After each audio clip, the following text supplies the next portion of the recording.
friends, back again. I took a few days off from these videos to do a little bit of my own coping, follow my own advice, give myself some grace. But now I am back to hopefully help with a few more tips. Hair and all, you guys know I've taken at least one shower in this quarantine. So today I want to talk about should versus want.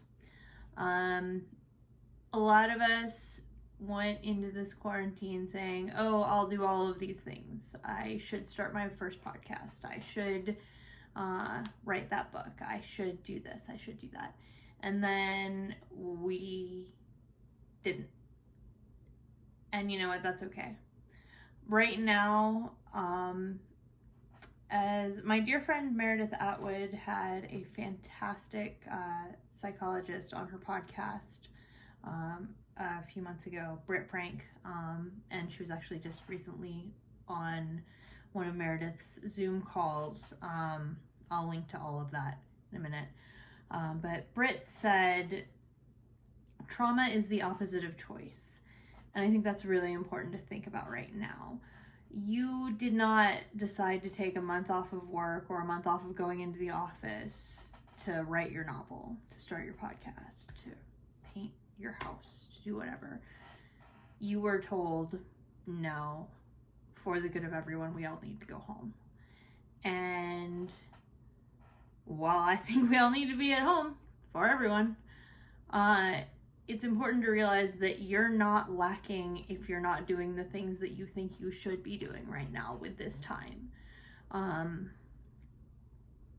But it can be crippling to think about those things. Even if you think, oh, I'm going to give myself some grace, I'm going to give myself some time, this isn't a choice, you can still say, but I should, but I have this time, but why can't I do it? And what I would say there is, make a list of the things you think you should do, and then make a list of the things you want to do, and see kind of where those cross, where they come together, and where you can make modifications to your should list that make it a want list. For example, for me, I feel like I should start a podcast. I've felt this way for about a year. Have I taken step one? No. Have I, however, started doing semi-daily videos, helping others, hopefully? Yeah. That's what works for me right now. And that's where should and want come together for me.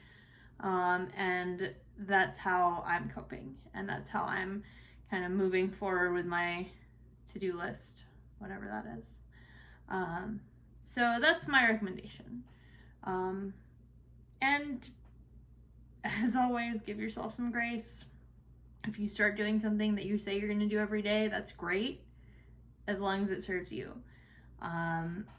If you need to take some days off, do it. If getting up every day and having that structure helps, do it.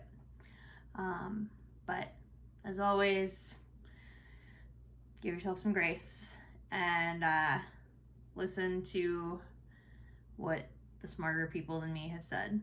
And like I said, I'll link to Meredith and Britt's work right down here. That's it.